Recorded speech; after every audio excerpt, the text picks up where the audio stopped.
Hello students, today we will start next chapter from paper 1, which is study of IC. In this chapter we are going to study three types of IC. First is IC 555. This IC is timer IC. Next IC is IC 741, which is op-amp IC.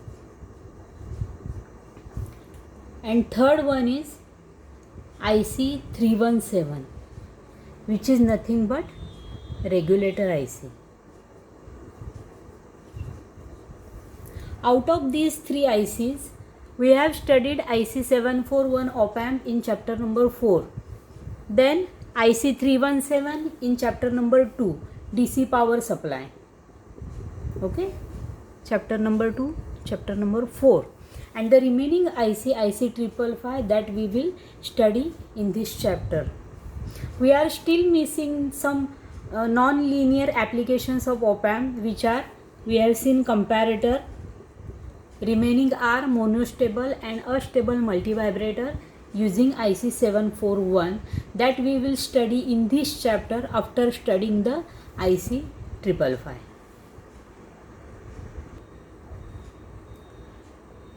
Let's see the pin diagram of IC 555. Basically, IC 555 is timer IC. It is used to generate precise time delay. This IC is 8 pin IC. 1, 2, 3, 4, 5, 6, 7, 8. Pin number 1 is ground and pin number 8 is plus VCC.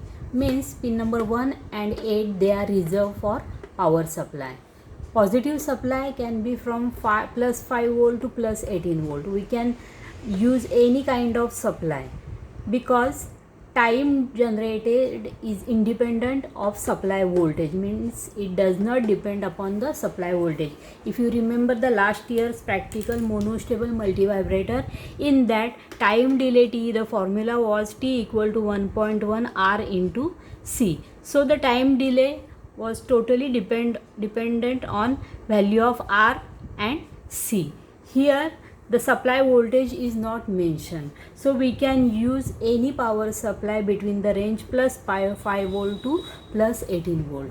Pin number 2 is trigger input, pin number 6 is threshold input. So two types of inputs are there. Pin number 3 is output, pin number 4 is reset. Reset means to reset the IC, we can use pin number 4. If we apply negative pulse to pin number 4, then the IC resets. The time can be reset. Okay. Then pin number 5 is control voltage. This is external voltage which can be applied according to the requirement. Pin number 7 is discharge. Internally there is a transistor connected to this pin number 7, and externally here we can connect the capacitor, which is necessary to generate the necessary time delay. So this is all about IC 555. Now let's see some features of IC 555. Okay, the first feature is it is used to produce precise time delay, means time delay will be accurate. This IC provides two outputs which are complementary, means first output is Q, second output will be Q bar, or Y and Y bar. Next feature is time delay is accurate and it is independent of supply voltage. As I told you, this IC can be used in analog as well as digital circuit. It can be connected in three modes like monostable, astable and bistable. For monostable, this is the formula used to generate time delay. Monostable means it generates only one stable state. Next mode is astable multivibrator. In astable multivibrator, it generates two states, but they are not stable, means T on and T off, they will not be same. And next state is bistable multivibrator. In this state, both states can be same. means T on can be equal to T off. T on, T off. So these are three modes, so we can connect IC555. In these three modes, basically we can use IC555 to generate the clock pulse. Next, it is low cost timer with wide range of time delay. So these are some important features of IC555. Now let's see the internal block diagram of IC555.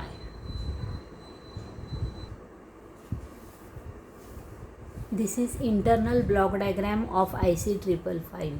Now let's see the construction of IC555. In this IC, 3 resistors each of value 5K are connected in series. 3 resistors R1, R2 and R3 each of 5K. That's why we can call this IC as IC555. 5K, 5K, 5K. These 3 resistances, they are connected in series. Therefore, here we have 2 voltages. Upper end is connected to pin number 8, which is nothing but VCC, and lower end is connected to pin number 1, which is nothing but ground. Here we have 2 voltages. First point is P1, second point is P2. So the voltage at P1 will be, according to potential divider formula,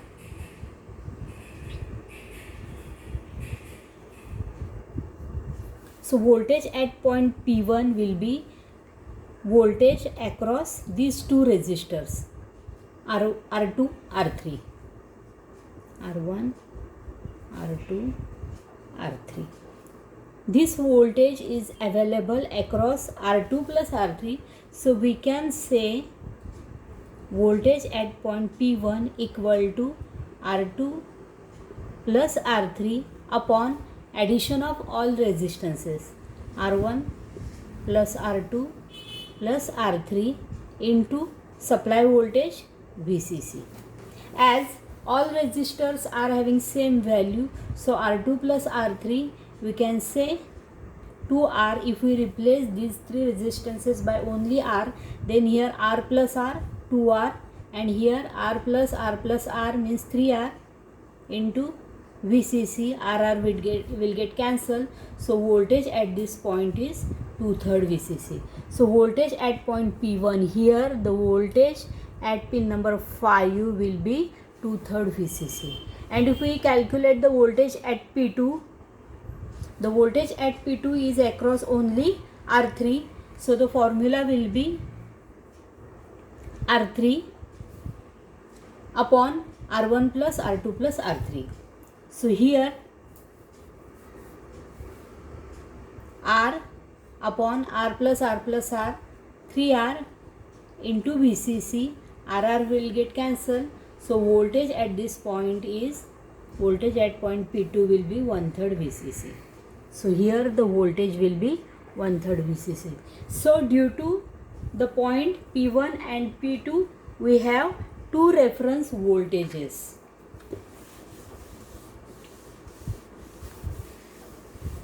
So voltage at P1 equal to 2/3 VCC and voltage at P2 is 1/3 VCC. Now here there are 2 comparators, C1 and C2. 2 comparators. Out of that, C1 we know pin number 6 is threshold input. That's why we call this comparator C1 as threshold comparator.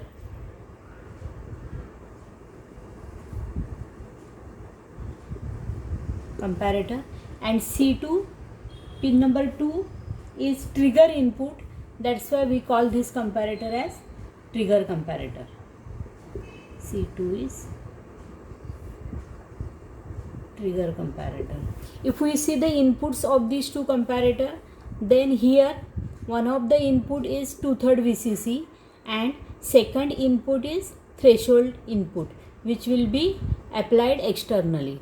And for trigger comparator, one input is 1/3 VCC and another input is pin number 2, which is nothing but threshold input. Okay.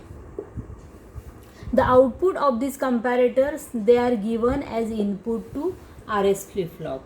Now let's see what is flip-flop. RS flip-flop. Flip-flop is digital circuit which gives output in two states only, either high or low. And the output depends upon the inputs S and R. S means set, R means reset. To set means to make output high and to reset means to make output low. So this high and low output depends upon the inputs S and R. When S equal to 1, R equal to 0, flip-flop sets, hence output of flip-flop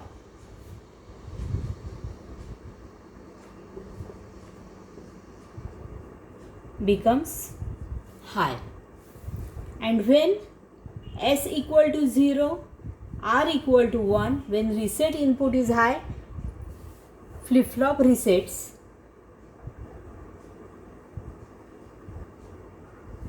And if flip-flop resets, the output of flip-flop is low. When S equal to 1, R equal to 0, when S equal to 1, flip-flop sets, so output becomes 1 or high. When S equal to 0, R equal to 1, when R equal to 1, R input is high, flip-flop resets, so output of flip-flop becomes low. After that, NOT gate is connected. If output of flip-flop is high, output of IC, which is pin number 3, which will be low. And when output of flip-flop is low, so output of IC will be high, because here NOT gate is connected. Another components are transistor T1 and transistor T2. Transistor T1 is PNP type transistor, that's why inside arrow is shown here. So negative pulse applied to this pin number 4 will reset the IC. So if we want to reset the output, then we have to apply negative pulse to pin number 4, and when we don't want to reset the IC, pin number 4 is normally connected to positive supply or plus VCC. Next transistor T2 is NPN type transistor, which is T2. It is also called as discharge transistor. Here externally we connect capacitor, so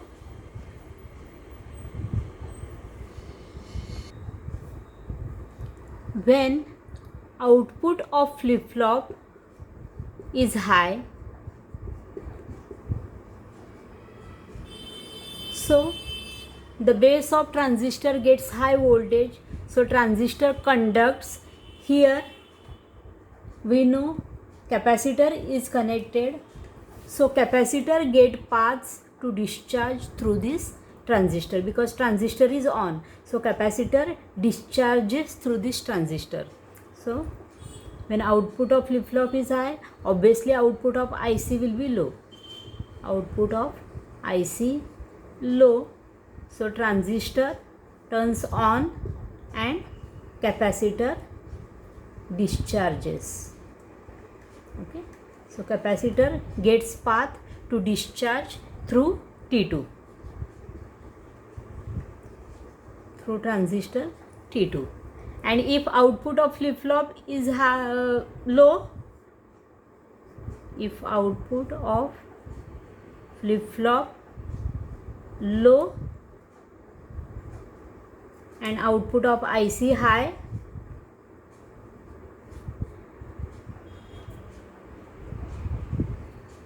In that case, if output of flip-flop is low, so base of transistor is not getting voltage, sufficient voltage to conduct, so transistor is open. Transistor is open circuit. So capacitor cannot discharge through the transistor. So basically this transistor T2 is used to provide the discharge path for capacitor, external capacitor. So that's why this transistor T2 is called as discharge transistor. So this is all about the components used in internal block diagram of IC 555. Now let's see the working. Now let's see working, how the IC works. We know here two comparators are there. C1 is threshold comparator which has two input. First input is threshold input which is non-inverting input, and P1 is inverting input where the reference voltage is 2/3 volt. This is reference voltage and fixed voltage. Now when threshold input V threshold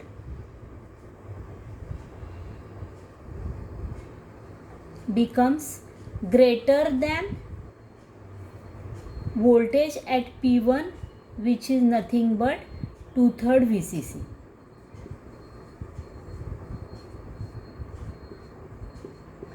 See, threshold input is greater than 2/3 VCC means this input is greater than this voltage, means voltage at positive terminal is larger than negative terminal. So obviously output of comparator becomes high.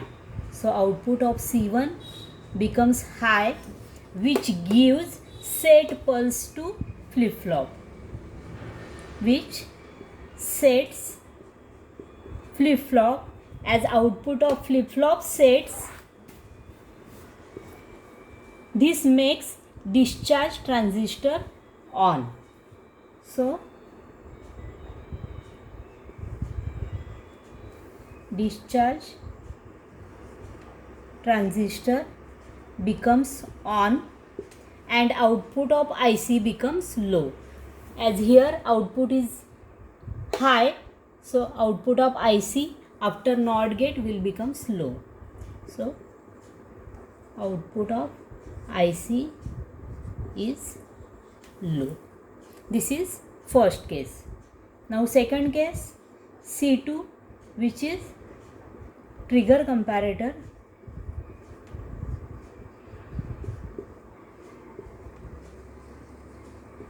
It also has two inputs. First input is P2 where reference voltage is 1/3 VCC.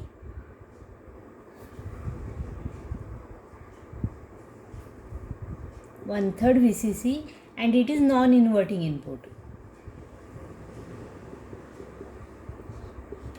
And another input is pin number 2, which is trigger input.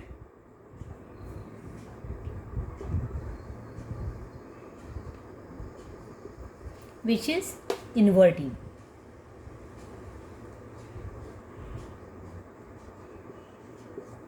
Now here, when trigger voltage drops below 1/3 VCC, means this voltage becomes less than 1/3 VCC, then output of comparator C2 will become high.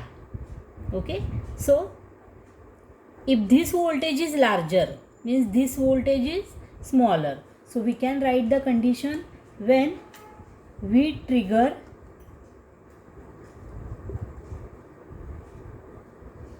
is less than 1/3 VCC. To make the output of comparator high, the voltage at positive terminal should be larger, so obviously this voltage should be smaller. So when V trigger is less than 1/3 VCC, then what will happen? Output of C2 becomes high. As output of C2 becomes high, it will give reset pulse to flip-flop. So it resets flip-flop as output of flip-flop reset means it becomes low. As output of flip-flop becomes low, so it makes discharge transistor off. So transistor T2 becomes off. So it provides open path. Okay. And as output of flip-flop reset means it becomes low, so output of IC becomes high. Output of IC becomes high. So this is working of IC 555. When S will be 0, R will be 1.